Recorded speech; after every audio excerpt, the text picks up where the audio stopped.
avait vu l'ancien plan, on l'avait vu, je crois, au bureau, là. Vous vous rappelez, il y avait, où il y a les présentoirs, il y a une espèce de comptoir qui est fait là. Vous vous rappelez que ça avait été présenté au bureau?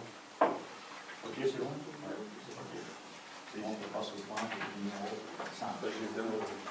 Point numéro 5, aménagement d'une zone d'activité intercommunale à Banzenheim. Acquisition des terrains.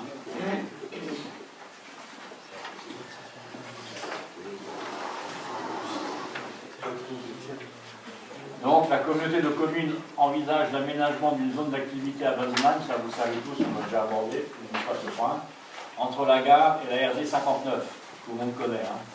Cette zone de 3 hectares 57, appartenant à la commune de Banzenheim, se compose des parcelles cadastrales suivantes. Alors, il y a tout un truc de cadastre là, je vais vous faire grâce de tout ça.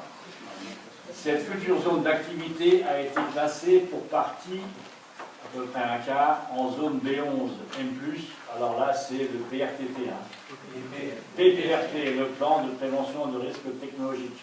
Donc il y a une partie de ce PRT qui impacte cette zone et qui nous oblige à, si on aménage cette zone, ce qui signifie que dans cette zone, les personnes peuvent être exposées à un aléa toxique moyen plus.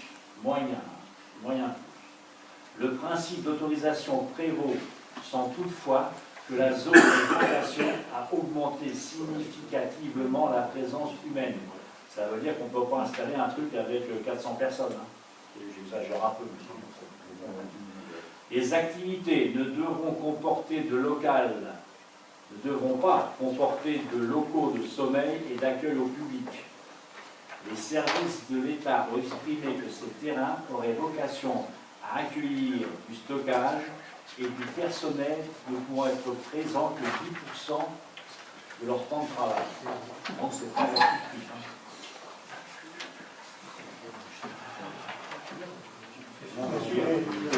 Les deux zones ou tu l'as donc il représente un quart. C'est que j'ai dit, ça représente un quart.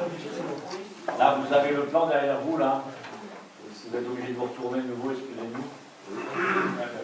Pour ceux qui veulent. Vous voyez, c'est une petite partie au nord.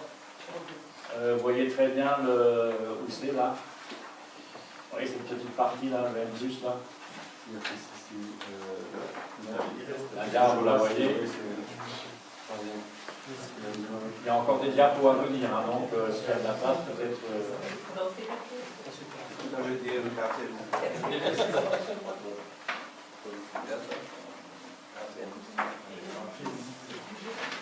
Alors, pour aménager cette zone, il convient de passer des actes afin de transférer la propriété des immeubles à la communauté de communes.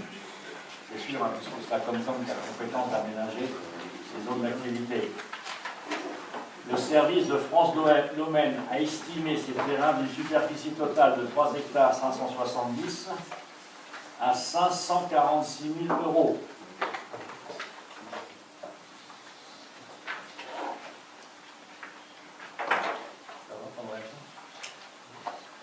Conformément à l'article L. 5211-5, 3e, 2e alinéa du CGCT, lorsque l'établissement public de coopération intercommunale est compétent en matière de zone d'activité économique, les conditions financières et patrimoniales du transfert des biens immobiliers nécessaires à l'exercice de la compétence sont décidées par délibération concordante de l'organe délibérant et des conseils municipaux et communes membres dans les conditions de majorité qualifiée, au moins les 2 tiers des conseils municipaux représentant plus de la moitié de la population totale de celle-ci, ou au moins la moitié des conseils municipaux représentant les 2 tiers de la population. Tout le monde a compris, parce que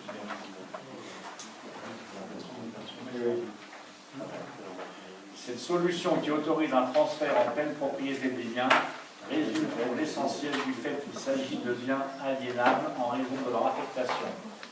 Ces biens n'appartiennent pas au domaine public, mais au domaine privé et sont susceptibles à terme d'être vendus, terrain viabilisé, bâtiment. Le bureau est saisi pour avis. Donc, lors du bureau, M. Kassler expose que la commune de Banzenheim souhaite être concertée avant toute vente par la communauté de communes de terrain à des entreprises. ce qui est évident. Et là, nous avons, le bureau avait émis un avis favorable. Il est donc proposé au conseil de communauté de décider l'acquisition des terrains indiqués, propriété de la commune de Banzenheim, pour un montant de 546 000 €, s'engager à concerter la commune de Banzenheim avant toute cessation à des entreprises et autoriser la présidente à signer tout acte à cet effet. Est-ce que quelqu'un est contre? Moi j'ai une question à poser. Oui. Donc si je comprends bien, la moitié de cette zone-là est en M1. En M+. Un quart. Non, c'est en haut là. Le M+, c'est en haut là. C'est pas tout ce qui est à droite? Ouais, Donc ça fait quasiment la moitié de... Enfin non, mais est-ce que ça vaut le coup de prévoir quelque chose dans une zone avec des... On a déjà des entreprises dessus. Sur les 15h et 40 par 87, on a déjà des entreprises susceptibles de répondre aux images M+.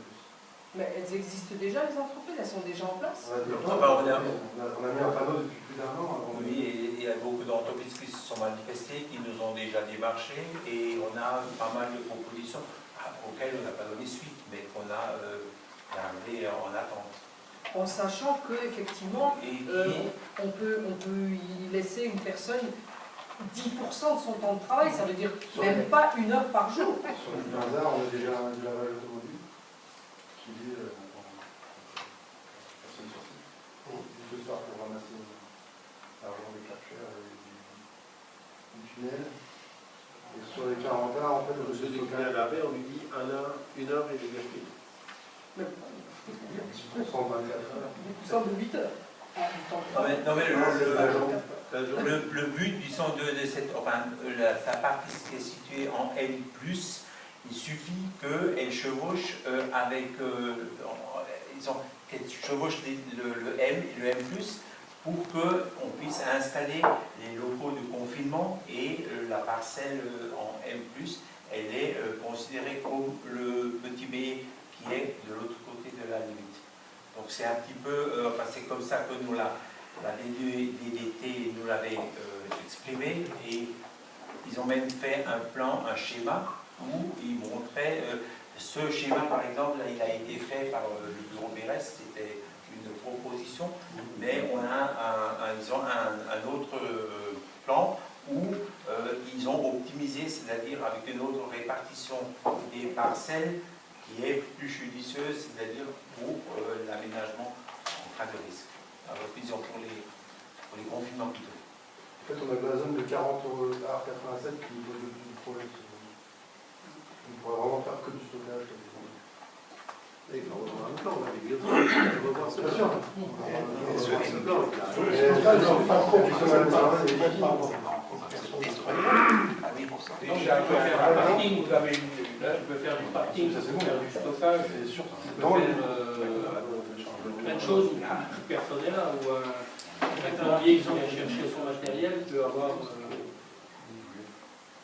C'est pas tout à fait négatif quand même. Même pas trop positif. Ça fait quand même 40, plus 15, plus 20, plus 28, ça fait quand même un certain nombre d'arbres. Non, mais Plus un ça, c'est- aménagement de voirie qui n'est pas... Non mais c'est pas comme ça, c'est pas les parcelles qui s'ajoutent. Non mais Il d'accord. suffit de le redéposer et de recomposer tout à fait différemment. On retrouve sur les proportions tout à fait contraires à votre calcul. Je sais pas, mais si elles sont à droite de la ligne jaune, elles y seront encore après. La voirie, on va bouger. Hein? La voirie, on va déjà... Oui, mais d'accord, mais le train, lui, ne va pas bouger. Ah non. Donc, on va faire qu'il y a une superficie. Mais le règlement n'est pas encore adopté à ma connaissance. Et la proposition de règlement qui vient d'être donnée, le conseil municipal de Banzenheim, j'y étais, la semaine dernière, a refusé ce règlement et ne l'accepte pas. Donc on n'y est pas encore aux 10%, aux 10% d'utilisation de machin. D'autant plus, et moi je conçois très bien qu'il ne faille pas se focaliser sur ce règlement. Je vois comment se sont passées les choses dans des zones autrement plus importantes que les M+. Je parle de zones rouges, du côté le long du canal, où il a été où il y a eu moyen de trouver des arrangements et des choses de façon à ce que les entreprises continuent de tourner. La CAC continue de fonctionner. Elle est en zone rouge. La CAC, mais surtout le silo Mulet. Et les gens ils travaillent plus de 10% du temps, il n'y a pas de problème. Est-ce qu'il ne serait pas judicieux de reporter ça? Non. Il faut en discuter là. Il faut en discuter parce que demain on a conseil municipal.